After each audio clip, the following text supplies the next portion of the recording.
Përshëndetje, unë jam Jori Vila nga Oz Marketing, ndodhem sot në podcastin tim të radhës dhe kam të ftuar, apo jam e ftuar, se nuk jam në zyrat e mia, por ndodhem në zyrat e String Albania, I cili është një bashkëpunëtor edhe klient I Oz prej 2 muajsh tashmë, dhe kam kënaqësinë që këtë podcast dhe këtë bisedë ta bëj me zotin Gentian Gjiknori. Faleminderit Genti për këtë podcast dhe për këtë bisedë sot.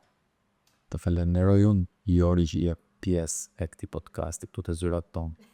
Dhe specifikojnë që jemi te zyrat e Springut dhe lokën e Springut e kemi si shoqërues të bisedës tonë sot. Si fillim do ta nis duke e prezantuar Gentin më në detaje, që dëgjuesit ta njohin edhe më shumë nga afër për ata që nuk e njohin, edhe të njohin ekspertizën e tij ndër vite.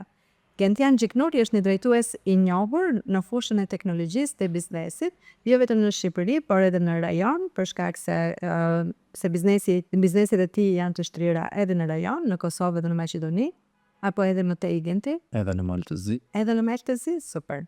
Me një përvojë të gjerë në implementimin e sistemeve ERP. Unë gjithmonë harroj se çfarë do të thënë ERP. Do më ndihmosh? ERP është Enterprise Resource Planning. Enterprise Resource Planning. Që është diçka që edhe Ozi po fillon që ta shfrytëzoj. Me menaxhimin e projekteve dhe optimizimin e proceseve të biznesit. Pra ERP-ja bën pikërisht këtë. Si partner menaxhues në Logical dhe String Albania, ai është I specializuar në ofrimin e zgjidhjeve të integruara softverike të përshtatura për sektorin B2B dhe tregtin me pakicë me fokus të veçantë te platforma Odoo Enterprise. Me mbi 20 vite eksperiencë, Gjiknori ka luajtur një rol kyç në hartimin e strategjive të IT-s, automatizimin e proceseve të punës dhe zhvillimin e softwareve, duke udhëhequr projekte të mëdha të transformimit digjital pranë grupeve si Balfin, Delhaize, ekspertiza e tij përfshin planifikimin strategjik të IT-s, drejtimin e ekipeve dhe integrimin e sistemeve, duke ndihmuar bizneset të optimizojnë operacionet dhe të rriten në mënyrë efikase. Ka kryer studimet master për menaxhim biznesi dhe teknologjie nga Universiteti I Sheffieldit dhe mban një diplomë bachelor në menaxhim të sistemeve të informacionit nga State University of New York, Empire State College. Flet rrjedhshëm shqip, anglisht, greqisht dhe italisht, që shpjegon edhe shtrirjen rajonale bërë më tepër, duke sjellë një perspektivë globale në zgjidhjet teknologjike për biznesin. Pra, në ditët e sotshme të gjithë jemi duke folur për digitalizimin e bizneseve dhe digitalizimin e proceseve, kështu që na dëgjoni sot për të mësuar në lidhje me më shumë në lidhje me këtë dhe se si Genti mund t'ju ndihmoj. Të lutem Genti një prezantim të vetes tënde dhe gjërave që je duke bërë dhe çfarë të nxit të bësh ato që je duke bërë me fjalët e tua. Atëherë, siç e the vet, kam filluar rrugtimin tim duke studiuar bachelor për teknologji informacioni, ndërkohë që këtu në Shqipëri askush nuk e dinte se çfarë ishte. Mbarova studimet e mia pranë Empire State College, u diplomova në menaxhim sistemesh informimi dhe u ktheva në Shqipëri. Në moment që jam kthyer në Shqipëri, këtu u çel për herë të parë si det informatika ekonomike siç e njohim ne këtu në vet. Fillova punën e parë time si përkthyes midis departamentit të financës dhe departamenteve komercial, tregtar dhe integruesit që ne përzgjodhëm për të implementuar sistemet në rrjetin e parë të shitjes me pakicë në Shqipëri. Ishte Euromax. Në Euromax mësova se çfarë ishte tamam kjo det. Dhe si të thuash, për vite me radhë kam qenë I vetmi në treg që bëja këtë punë fiks në fushën time. Pa e ditur mirë. Në eksperiencën time, pasi u ktheva nga shkolla, kur fillova të aplikoja për pozicione kune, kam shkuar në 2-3 firma të mëdha dhe duke parë sirgin time, pra një mix midis teknologjisë informacionit, menaxhimit të biznesit dhe financës, të gjithë që e shifnin thoshin nuk dim çfarë të bëjmë aty, nuk je as mish as pesh. Pra nuk isha as financier dhe nuk isha as informatician I mirëfill. Ti ishe një person nga ardhmja. Po, fiks nga ardhmja. ishte një deg hibride ende e panjohur, por që sot është mjaft e kërkuar. Pra është ky tranzicioni i butë që të mundëson pikërisht ky shkollim, që tua bësh jetën e thjeshtë si personave me background tregtar, po ashtu edhe atyre me background teknologjik që të flasin me njëri tjetrin dhe të kuptohen të gjithë. Do me thënë, ajo që unë kam kuptuar edhe më herët, edhe nga përshkrimi yt sot, është që ti nga personat kyç, të cilët e kanë prekur digitalizimin e proceseve të kompanive, jo vetëm si kjo pjesa e software-it edhe e proceseve kompjuterike, por edhe në primitivitetin e vet. Që do thot e ke kuptuar proceset, sidomos në retail, kuptoj, që në momentet ku ishin shumë primitive mënyrat se si këto procese ekzistonin. Faktikisht është gjë e mirë kur këto procese ekzistojnë dhe janë primitive. Pra është shumë e thjeshtë të digitalizosh një proces i cili kryhet sot në letër. Dhe Shqipëria vinte nga një sistem ku letra ishte bazë. Ende e hasim sot në administratën publike, kur çfarëdo që të bësh online të thonë, tua të më sjellësh dhe një letër të firmosur. E njëjta gjë ka qenë edhe me sistemet tregtare. Patjetër letra ishte bazë, proces verbal ishte bazë, fatura e firmosur ishte bazë. Megjithatë ne u bazuam tek ky mekanizëm primitiv për ta automatizuar dhe për ta çuar në tej. Sot mund të them që ja kemi dalë me sukses për një pjesë shumë të madhe të tregut të ti digitalizojmë si kompani dhe t'ua bëjmë të thjesht punën e përditshme. Do doja të kalonim pak bisedën në String, në një prezantim më të detajuar se si u krijua String edhe çfarë është ajo duke ofruar aktualisht në treg. Atëherë, Stringu ka qenë, ose tipologjia e punës që bën String ka qenë në mendjen time prej vitesh dhe është si vjen si rrjedhojt e një elaborimi apo e një procesi maturimi, jo vetëm mendor dhe profesional, po edhe po them duke u bazuar në nevojat apo në ezigjencat e tregut, në atë çka mungonte. Kur krijova kompaninë Logical bashkë me dy kolegët e tjerë, tregu vërtet kishte nevojë për të automatizuar punët në terren. Pra po krijoheshin rrjetet e para të distribucionit, po krijoheshin rrjetet e para të shitjes në pakic dhe ishte thuajse e pamundur që të kryenin aktivitetet normale në përditshmërinë e tyre të bazuar në letra. Kështu që krijuam sisteme që t'u vinin në ndihmë atyre. Pra automatizuam çfarë ishte jashtë zyrës qendrore. Ndërkohë që ajo që po hasnim gjithmonë më tepër ishte ngërçi që gjendej në zyrat qendrore për të modernizuar dhe atje punët. U bazuam në sistemet vendase, goxha, për të automatizuar zyrën qendrore dhe për të ndarë disi rolet. Por kjo nuk ishte e mjaftueshme dhe na duheshin vegla të tjera që të na vinin në ndihmë. Kështu që para 2 vitesh, afërsisht, vendosëm të krijojmë kompaninë String, e cila specializohet në automatizimin e zyrës qendrore. Janë disa procese të cilat ende në Shqipëri bëhen ndodhin spontanisht. Për shembull, mund të përmend këtu rolin e blerësit, i cili bëhet thuajse në çdo kompani, nga shefi dhe ne një asistent tjetër, por në mënyrë ad hoc, pra jo në mënyrë të organizuar, jo në mënyrë konsistente, dhe kemi këto fenomenet mbetëm pas tok, nuk kishin furnizim, u bëm shitje se nuk arritëm do të shërbejmë klientin në kohë, kështu me radhë. Kështu që Stringu zotua që do automatizon dhe pikërisht zyrën qendrore. Nëse me Logical ne ja kemi dalë atëre, ja kemi automatizuar të rej, me Stringun po merremi vetëm me zyrën qendrore. Fokusi ynë është aty. Nuk është vetëm blerja që duhet automatizuar, por është ajo që ne themi sot që punën ta bëjmë pa zë. Pra, duhet të heqësh Excelin, duhet të heqësh WhatsAppin dhe duhet të heqësh telefonin. Nëse arrin ta bësh ti punë, pa përdorur këto tre si mjete komunikimi, atëherë ja ke dalë të digitalizosh sistemin tënd të brendshëm. Ku secili rol kryen veprimet e veta dhe i delegon rolit tjetër përgjegjësinë nëpërmjet dokumentave digjitale. Do të thënë, nga përvoja unë do thoja sure. Kjo zgjidhje, pra që të heqim telefonin, të heqim WhatsAppin, edhe të do ishim tjetër? Excel. Edhe Excel-in? E të mërshme?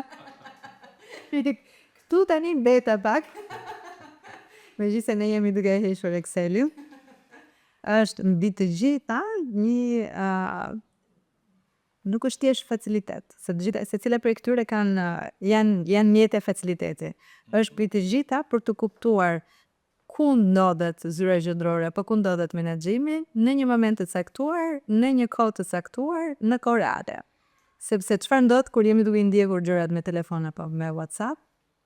Është duke humbur informacionin në mënyrë Është duke humbur dhe jemi duke u konsumuar. dhe jemi duke harxuar shumë kohë. Kjo pjesa që çdo gjë duhet të ndodhë në moment është ajo që po na dëmton sot. Kur të gjithë pa përjashtim presim që të kesh përgjigje në moment.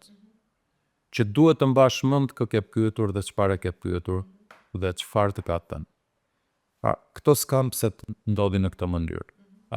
Ti heqësh këto 3 vegla që në tel i quajnë facilituese sepse kalojnë disa burokraci. Dhe ti implementosh në një sistem, teknikisht është fitore sepse ti je duke përdorur ekstraktin, pra më të mirën e tyre, por duke implementuar në një sistem i cili nuk të kërkon këtë përgjigjen në moment dhe ta dokumenton çdo veprim hap pas hapi. Ti vërtet mund të ndjekësh se si ke komunikuar me një rol tjetër brenda kompanisë, në një departament tjetër, apo me klientin, çfarë i ke thënë, si ja ke thënë, sa i ke thënë, se është e rëndësishme dhe kjo pjesë. Këta mund të kjo pjesë. Dhe të dish çfarë do bësh, jo vetëm për vete, por ta binde departamentet e tjerë çfarë duhet të bëjnë dhe të marrin përsipër në mënyrë që në fund të kryohen në procesin e shitjes dhe klienti të mbetet i kënaqur. Po në të vërtetë kjo ndodh në kohë reale, në sensin që aksesi dhe pasqyrimi i informacionit është për secilin proces në kohë reale. Është në kohë reale, secili nga rolet lë feedback në sistem dhe të gjithë rolet e tjerë, pra të gjithë departamentet e tjerë janë në gjendje të shohin kush bëri çfarë dhe nëse duhet të jenë ata hapi radhës për të vazhduar procesi.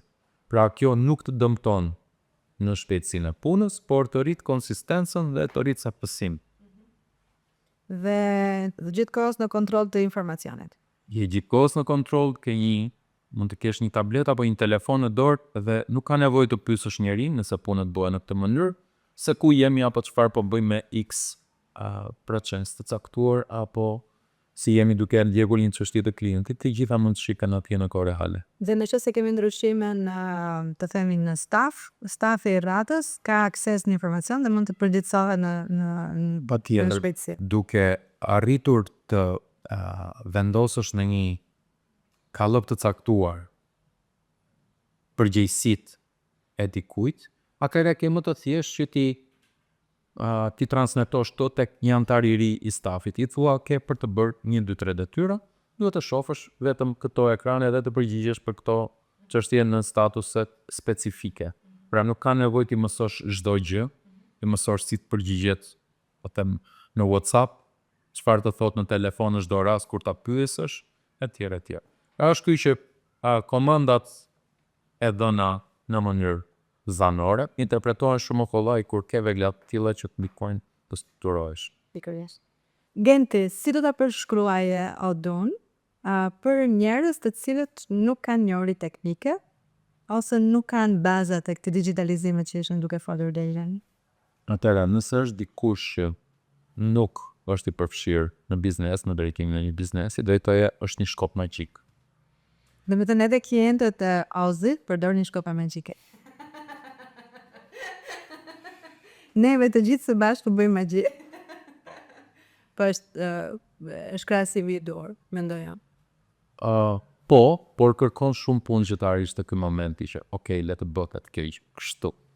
Ky shkopi magjik të ka ca procese. Ka ca procese nga mbrapa, nuk është kaq i thjeshtë, nuk është se mund ta marrësh dhe të thuash që u bë kjo tani. Pra kërkon asistencë, kërkon ndjekje të proceseve, kërkon angazhim nga të gjitha palët, sepse digitalizimi në vetvete nuk vjen i vetëm, është transformim dhe në të menduar, pra në mënyrën se si duhet t'i bësh gjërat në të ardhmen, dhe jo se si i ke bërë deri tani. Nuk vlen të marrësh copën e letrës, ta digitalizosh dhe thuash unë nuk do ndryshoj asnjë gjë tjetër. Pra sërish do e bëj në sistem dhe do shkoj t'i them kolegut e bëra. Kjo nuk bëhet. Pra, ka një mënyrë tjetër të menduari kur përdor sisteme. Dhe kjo pikërisht një mënyrë e menduari e cila duhet të përfitet nga ana e kompanisë që po përpiqet të digitalizohet. Pra të gjithë duhet të kenë besim tek sistemi, të gjithë thonë do e bëj aty, do të feedback aty dhe nuk ka nevojë të njoftoj dikë duke folur, duke komunikuar në WhatsApp etj. Gjërat do ndodhin brenda sistemit. Me që unë isha nga këta personat apo njerëzit në biznes të cilët nuk e kuptonin tërësisht sepse i duhet për biznesin e vetë Oduja, apo pse i duhet bashkëpunimi me Stringo, po e ndaj pak nga përvoja ime. Në momentin e parë që fillon të bisedone, sigurisht isha me veshët përpjet, edhe me atë skepticizm që po pse i duhet një kompanie të vogël si Ozi të digitalizohet etj.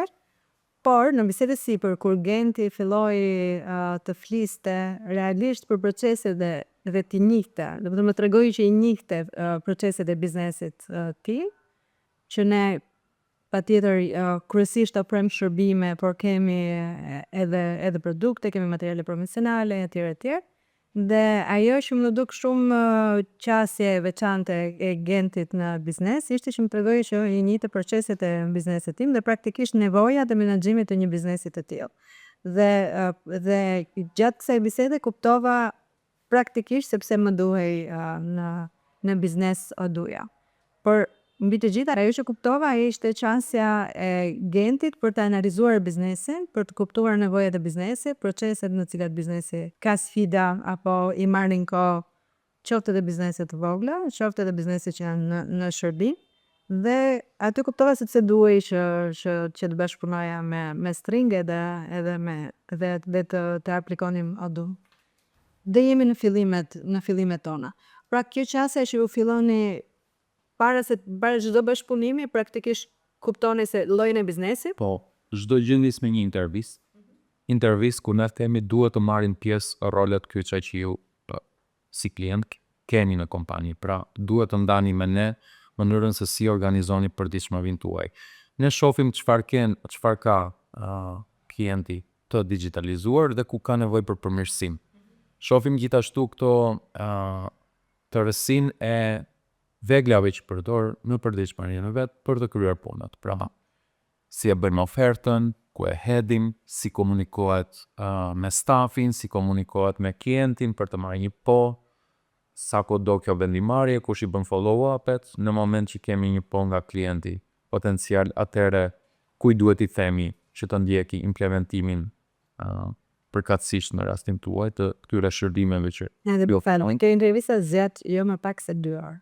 Po, Në orë që biznes të vogël, nuk e di të bizneset të mëdha. Për bizneset e mëdha mund të jetë dhe 2 ose 3 sesione nga 1 orë gjys 2 orë, në varësi se sa të komplikuar janë, pra mund të jesh vërtet biznes i madh, po mund biesh në atë kategorinë e thjeshtë të këtyre 4 moduleve të bazë, po që është blerje, shitje, menaxhim inventari dhe kontabilitet. Ndërkohë që patjetër kur ka përfshirje prodhimi apo bëhen integrime me palë të tjera të jashtme, atëherë kjo kohë zgjatet dhe pak më tepër. Por është hap i parë dhe shumë i rëndësishëm që ne të kuptojmë çfarë i duhet biznesit, çfarë ka, çfarë përdor dhe çfarë duhet të transformojë. Dhe me sa kam kuptuar ju harxhoni këtë kohë edhe për biznese që në fund mund të mos kthehen në klientët tuaj, për faktin se ju përpara se të ofertoni duhet kuptoni në detaje biznesin. Patjetër nuk ka një formulë që one size it's all, pra diçka që e ofron njësoj për të gjithë, se cili është ndryshe, dhe këtu qëndron dhe forca e sistemeve ERP që mund të customizohen, mund të ndryshojnë sipas klientit që ti ke përballë. Mund t'i ofrosh dikujt një zgjidhje jo simetrike e cila zgjerohet në çdo drejtim njësoj. Patjetër që klientët janë asimetrik. Dhe mendoj, më falë se të ndërpres, dhe mendoj që kjo është shumë e nevojshme për të kuptuar nga bizneset, Në nevojë sepse bizneset e ngjashme me ju, ndoshta do shkonin me një qasje që kemi disa paketa që janë të gatshme, ju zgjidhin këtë çështje, juaj ofrojnë biznesit dhe ja lejnë që të aplikojnë. Dhe nuk është rasti i stringut ky, sepse ndjek biznesin pra që në takimin e parë që e njeh në detaje dhe pastaj në të gjitha proceset me radhë në implementim.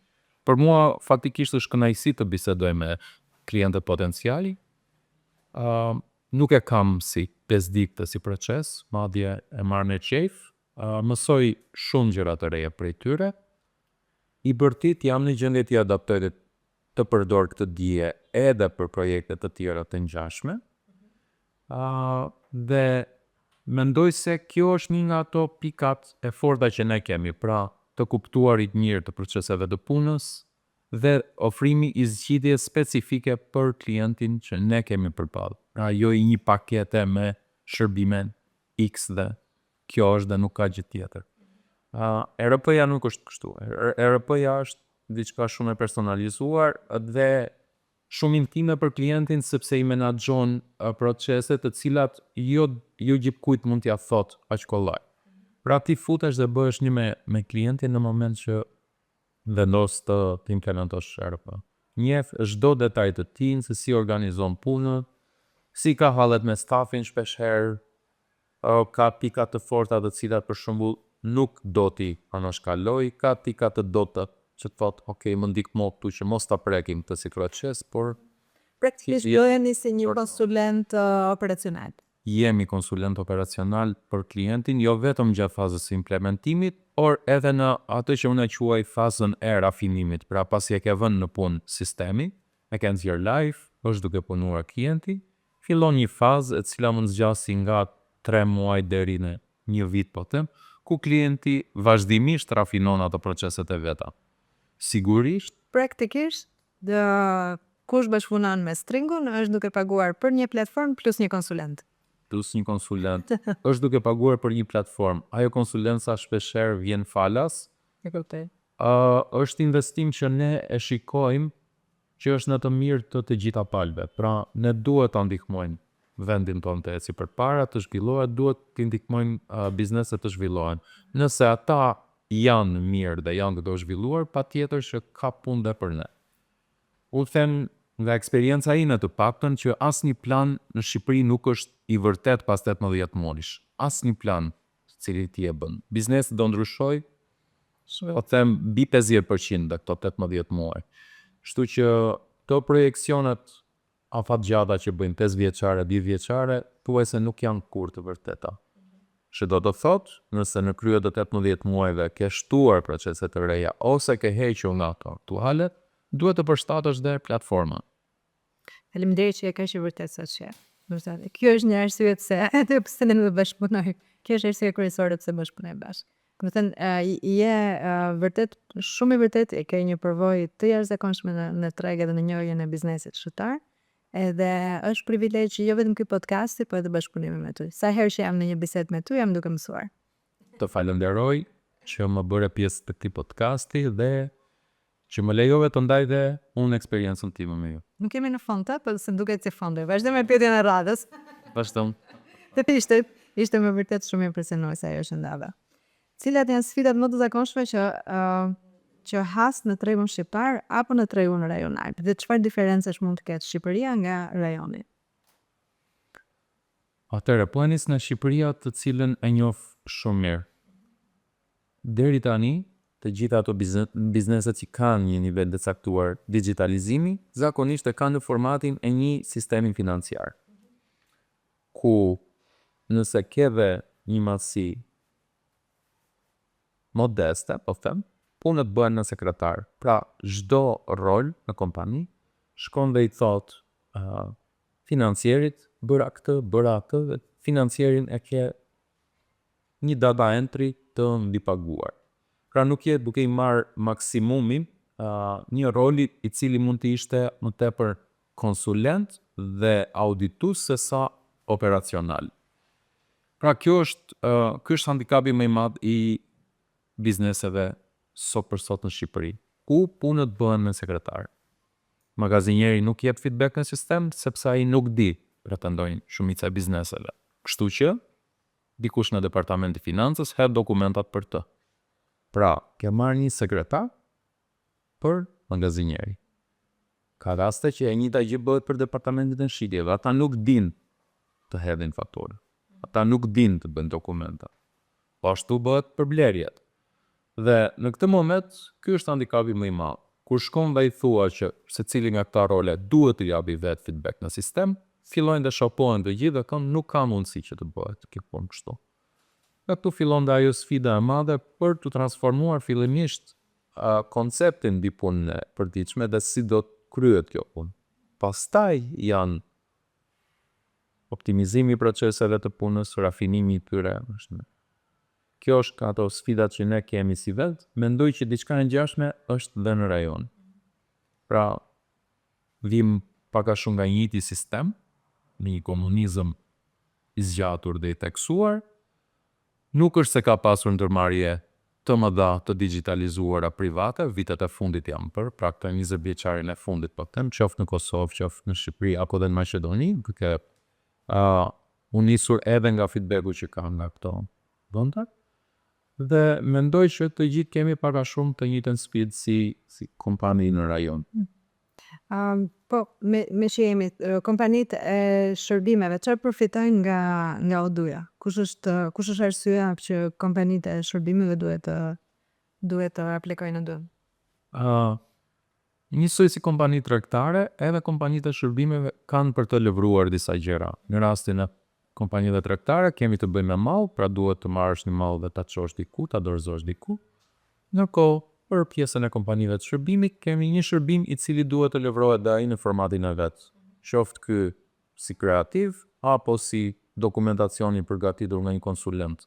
Pra procesi është pak a shumë i ngjashëm. Follow-upi, rrjeda, ofertimi, pjesa ofertimit, pjesa e ndarjes së detyrave. Pra, kur ne kemi të bëjmë me lëvrim malli fizik, e delegojmë këtë detyrë tek personi i logjistikës, tek magazinave, tek transportuesi. Kur ne kemi të bëjmë me një proces shërbimi, e delegojmë këtë tek konsulenti përkatës apo tek kryuesi përkatës në rastin tuaj. Pra, skuadra punon në të njëjtën kohë për detaje që projekti mund të ketë dhe secili është në koherencë me fazën që po ndjek tjetri deri në finalizim të shërbimeve. Projekti ndjek në çdo rast faza të mirë përcaktuara, ajo çka ne kemi ofertuar ose i kemi premtuar klientit duhet të lëvrohet në fund dhe kjo e vërtet gjendet tek dokumenti i ofertës. Është hapi i parë në një proces ku ti përpiqesh të kuptosh se çfarë kërkon klienti dhe i harton një listë me shërbime apo produkte të cilat i bëjnë punë.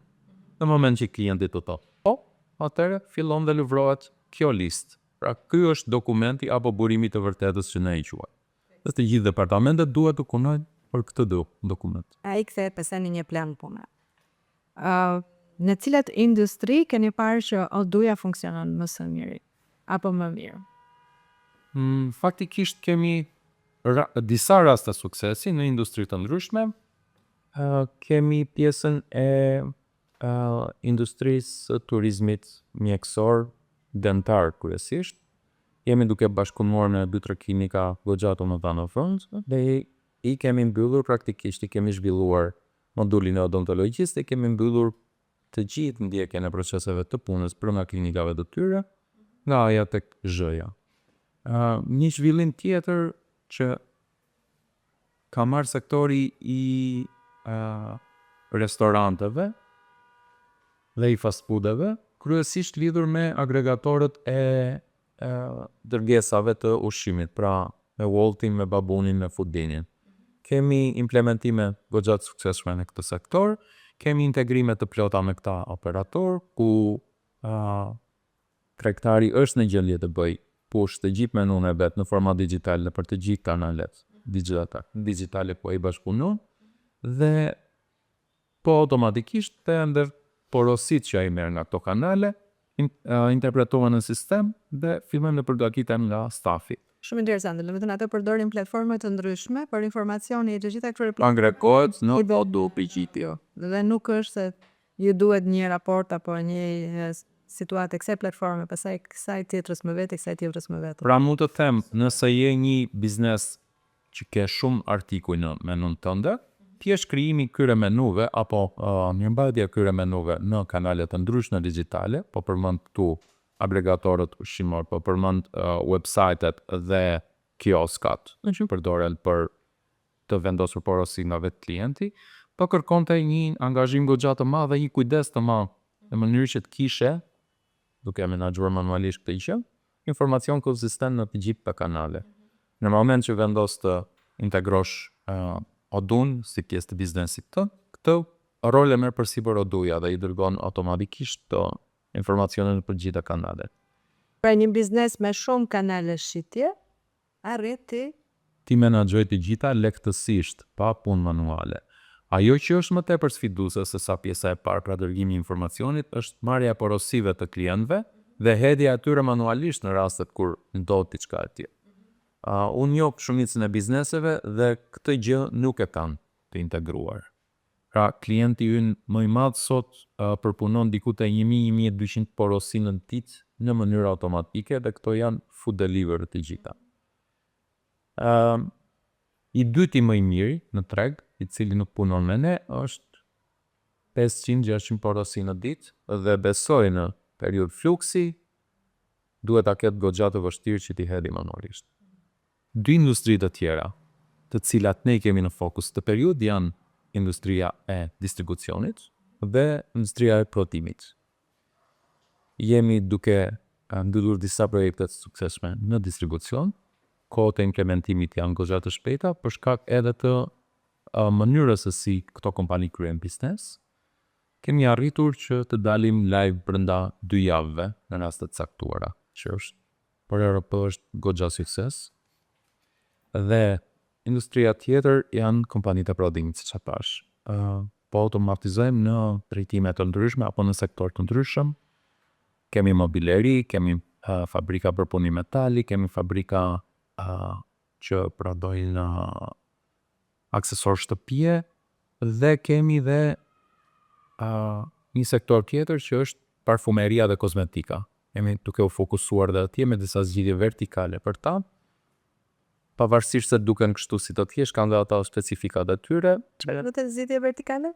Vertikale do të thotë që për atë industri të caktuar ti bën disa zhvillime që u përshtaten vetëm atyre dhe jo sektorëve të tjerë. Do të thënë mund të personalizoni deri në këtë pikë. Po, deri në këtë pikë, me module vertikale kështu. Dhe në vijim kemi ato sfidat tona, të cilat nuk mund t'i ten të gjitha haptazi tani, por do i merrni vesh ndoshta në podcastet e radhës. Kur Genti flet për sfida, do të thënë arritjet e radhës. Shteur.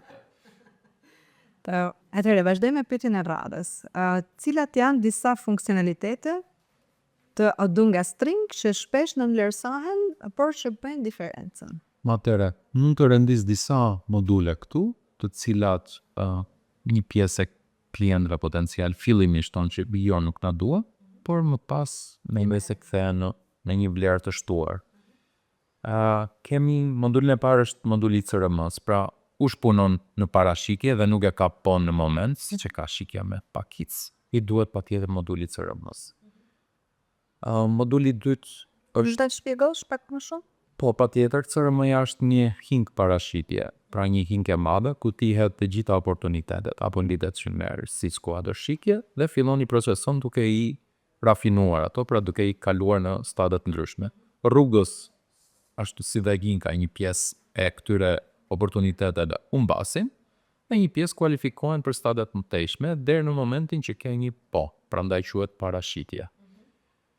Poja gjithsesi është shumë e shkurtër se pastaj fillon e merr në dorë departamenti tjetër, i cili është financa, logjistika e tjerë që bëjnë faturimet dhe bëjnë dhe ndëvrimet përkatëse.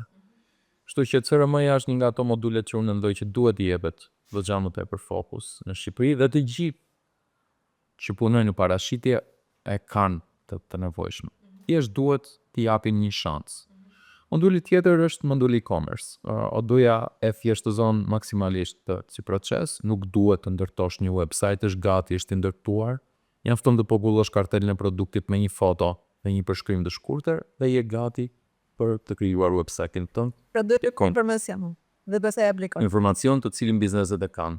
Në moment apo jo, fare, në moment që ti thua e dua këtë produkt të më shfaqet online, ne të konfigurojmë website-in dhe i shfaqet në website-in me emrin e kompanisë. Super. Dhe kjo është pjesë e moduleve tëra. Po, janë ato modulet që njerëzit mendojnë që ose nuk u duen tani, pra u duen më vonë, po ndërkohë që u duen tani, ose që ende nuk janë gati së brendshmi që ti menaxhon. Gjithashtu kemi dhe burimet njerëzore. Besoj se A mund të ndalemi pak të pjesa e website-it? Në Shqipëri, duke qenë se interneti është futur relativisht vonë, krahasimisht me vendet e tjera, dhe krahasimisht me perëndimin, njerëzit janë familiarizuar me internetin dhe me kërkimin e internet jo përmes Google-it, por përmes mediave sociale. Dhe kjo i ka çuar bizneset që të mos investohen në website të ndërtuara mirë ose në website që janë funksionale. Në sensin që edhe biznese që në një moment mund të jetë dukur i nevojshëm website-i, përfundojnë pastaj që nuk e rinovojnë, nuk e përditësojnë dhe shumica ndërkohë që në botë nuk hapet biznesi pa paralelisht një website, në Shqipëri e mendojnë 2 herë nëse duhet ta kenë ose jo. Ndërkohë, e ardhmja e digitalizimit, AI edhe mënyra e kërkimit në web dhe se mos të përbrezat e ri, unë mendoj që është duke ndryshuar dhe nëse ti nuk e një website, minimalisht nuk do konfigurohesh dhe nuk do rezultosh edhe në mënyrën e kërkimit të ardhmes që është AI. E mendon njësoj? E mendoj njësoj. Ka kompani në Shqipëri të cilat fokus maksimal i kanë dhënë jo tregtisë nëpërmjet rrjeteve sociale, por website-it. Janë kompani goxha serioze dhe pandemia gjithashtu e ndryshoi të qasjen, se ku duhet të kërkosh dhe si duhet të shesësh. Të gjitha ata që janë të grackën e të shiturit nëpërmjet rrjeteve sociale e kanë edhe të vështirë ta bëjnë këtë si biznes, edhe të pamundur për të marrë vesh me klientin, sepse komunikojnë vetëm me foto dhe me fjalë, me përshkrime. Ndërkohë që nëse klienti do futet dhe zgjipe këtë produkt vet, nuk janë aq dembel sa që janë klientët tanë, patjetër që futen dhe mund ta bëjnë diçka të tillë, atëherë të gjithë do e kishim më të thjeshtë. Mund përmend këtu 2-3 kompani nëse mundem, është Megateku, i cili shtyn në mënyrë konsistente vetëm të futesh në website dhe të bësh porosi. Nuk kanë rrjete sociale që të ndihmojnë të bësh e-commerce aty. Nuk e kanë fare fokus. Dhe si kanë pasur ndonjëherë. Se kanë pas ndonjëherë dhe mendoj se është shembull që duhet të ndjekin të gjitha kompanitë shqiptare që dëshirojnë të jenë serioze në vitrinat e tyre digjitale. Pra mediat sociale ti i përdor për të reklamuar webin praktikisht në Facebook, sa ajo që i del njerëzve është klikimi në website dhe i sovesh dhe është të bësh blerjen. Dhe në fakt u ka funksionuar deri më sot. U ka funksionuar, mendoj se janë një nga bizneset lider në fushën e e-commerce-it të bërë siç duhet me parametra ndërkombëtar. Ndërkohë bizneset e tjera që shesin përmes mediave sociale janë të përgjithshëm. Pra biznesi nuk duhet të merret drejt për drejt me klientin e vet, por t'i bëj gati platformën dhe klienti të kryej ato gjithë proceset në mënyrë të pavarur. Çfarë duhet ketë parasysh një kompani përpara se të nisë një projekt ERP-je? Ta ketë mbledh mendjen që do ketë ndryshime në strukturë. Të cilat do jenë për mirë. Për mirë diskutohet, pra do t'i rritet eficienca, por duhet të pranoj që do ketë ndryshime. Nuk mund të implementosh një platformë bashkëpunimi dhe të veprosh siç ke vepruar kur ke punuar pa të. Pra do heqë dorë nga mënyrat e vjetra dhe të bëhet gati për mënyrat e reja. Së bashku me stafin. Patjetër. Dhe stafi ndoshta mund të bëhen rezistent? Gjithmonë ka rezistencë brenda kompanisë, se ka njeriu në natyrën e vet të mos ndryshoj. Pra nuk ka asgjë të keqe që të ketë rezistencë, por ajo që duhet atjetër të ndodhi është që ky projekt të ketë mbështetjen e ekzekutivëve të kompanisë. nëse ata tërhiqen apo tregojnë shenjat që procedojnë në të mbështetje, projekti ka për të dështuar. Do me thënë duhet jenë vendimarrësit ata që ndajnë vëmendjen që janë drejt mënyrave të reja. Kurse stafi nuk duhet të mërzitet sepse në fakt do ju lehtësohet puna dhe nuk është një lloj inteligjencë artificiale që do ju zëj vendin e punës për shembull. As pak jo. Pra, ne asnjëherë flasim se si do heqin njerëz nga puna, sepse nuk e kemi këtë luks më si vend, po dhe më përpara biseda gjithmonë kryej se si do rialokohen këto burime që të bëjnë gjëra më të vyera. Pra, ato që nuk i bëjnë dot proceset automatike. Asnjëherë pra nuk flitet për shkurtime pozicionesh pune. Flitet për rialokim të tyre dhe mirë përdorim të këtyre resurseve. Nëse ka punë që mund ta bëjnë makina, duhet ta bëjnë makina. Ato që ka bën njerëzit, ende sot nuk kanë arrit makina, pas vendsojnë, kështu që për vitet e ardhshme nuk ka nevojë të shqetësohet njëri për pjesë. Pra, thelbi i stringut edhe i odus është të optimizohet koha, të maksimizohet koha dhe të bëjmë, të japim më shumë nga talenti i secilit profesion për të kuptuar gjërat nga jashtë, jo të marrit me gjërat operacionale të cilat mund të automatizohen. Pra, si të bësh më shumë ose shumë më shumë me këto që ke. Fix. Super. Asnjë biznes nuk duhet të shndroj pa stringe dhe pa auto. Si e shet ardhmen e automatizimit dhe RP-s në Shqipëri edhe më gjerë? Është sens unik, që do të thotë të gjithë janë nisur për atë drejtim, është thjesht çështje kohe se kur do futet secili në braz dhe do implementoj diçka të tillë. Pra ky komunikim, kjo ndërlidhje e roleve duhet të bërë në këtë mënyrë. Ka ca struktura në një nivel caktuar për të cilat nuk bën sens të funksionojnë me mënyrat e vjetra ose do dalin nga treku. Dhe sa më shpejt të Sa më shpejt ta ndërmarrin këtë si hap, aq më mirë do jetë për ata sepse do jenë gati për transformimet e radhës. Sigurisht po përmendet AI në çdo moment.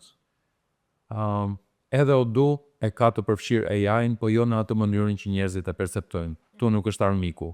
Pra me AI mund të hedhësh një dokument të skanuar, apo edhe me shkrim dore dhe sistemi jetë në gjendje të ta transkodoj dhe të ta bëj në tekst ose në gjuhë të kuptueshme për të ta kthej një faturë me shkrim dore, të ta kthej në një faturë sistemi. Kjo ty të kursen kohë si operator se duhet ta hidhi aty. Pra në vend që të procesoj atje dokumenta, sot thjesht mund t'i uploadosh ato dhe procesosh 100 të tillë. Mund të hedhësh një statement banke, në vend që t'i bësh manualisht, dhe të hajë 2 orë në ditë, mund t'i bësh 4 herë në ditë importimet në Odoo, aq herë sa do t'i jesh koherent me që jep në bakat e tua, dhe të kesh procesim të plot dhe të automatizuar tyre. Në me thënë me string dhe me Odoo e ardhmja është këto. Tani për ta mbyllur bisedën, që unë mendoj që ishte me shumë vlerë për mua edhe për dëgjuesit dhe shikuesit që do na dëgjojnë. Pyetja e radhës është praktikisht më e rëndësishme e kësaj bisede. Çfarë mendimi ke për Oz Marketing? Në këta 2-3 muaj që kemi qenë duke bashkëpunuar. Jam njohur me Oz kohë përpara, faktikisht patëm një bashkëpunim të shkurtër për një video kam përshtypjen dhe për të zgjidhur një mosraportim, Jori erdhi në zyrat tona dhe më tha se si qëndronte çështja dhe patjetër që ky mosraportim u zgjidh. Dhe që atëherë fillova të mendoja pse mos ta kem për stringu një bashkëpunim ndryshe. Pra nuk është se dua të kem një konsulent të brendshëm, se nuk di si t'jam mbush ditë, nuk di çfarë detyra është t'i jap të pjesën e marketingut, nuk dua të lodha. Duke i dhënë detyra, pse mos t'ja lë dikujt që të ma menaxhoj këtë pjesë dhe unë të merrem minimalisht me këtë gjë. Dhe tash po jap vetes një shans dhe patjetër Ozit një shans që ta bëjnë të si detyrë. Dhe e filluam të bashkëpunimin, deri tani jam të surprizuar për mirë. Ishte ky organizimi i eventit të kaluar të Odus, në të cilin unë mbaj mend ka rastet e mëparshme ose nga eventet ngjashme, përfshirja ime ka qenë goxha e madhe Dhe këtu thjesht e delegova si të kisha një person të departamentit të marketingut të besuar dhe i thash, ok, vazhdo dhe krye këtë si detyrë. Dhe u krye. Dhe u krye mirë do të thoja. Dhe kjo më arriti shumë të besimin në bashkëpunim. Bashkëpunimin e parë. Po, tani kemi ndërmarr rrugëtim afatgjatë bashkë në të dy krahat, pra edhe ne si konsulentit tyre, po dhe ata si konsulentët tanë në atë çka bëjnë më mirë ata. Dhe deri tani eksperienca është shumë pozitive. Njësoj. Unë i tash petë mirë. Tokës. Të falenderoj patjetër dhe skuadrën tënde, skuadrën e magjistarëve të Ozit, të cilët na suportojnë, por gjithmonë në prapasken. Kështu pra ne dalim në ato fokusin dhe në ato dritat e mediave dhe ata janë aty dhe i kanë bërë të gjitha dhe kullo dhe shtëpisë perfekte. Faleminderit, e vlerësoj shumë. Shumë faleminderit edhe për bisedën sot. Faleminderit për kohën dhe që jam i ftuar dhe njëherë i podcast. Që nuk do jetë ky nuk do jetë podcasti i parë dhe i fundit i String. Herët e tjera unë nuk do jem përballë Gentit, por do jenë klientë të cilët aplikojnë bashkëpunojnë me Stringun për aplikimin e Autus, për implementimin e Autus në bizneset e tyre. Kështu që stay tuned. Në ndiqni. Ndiqeni ndjenëti. Faleminderit. Shumë mirë.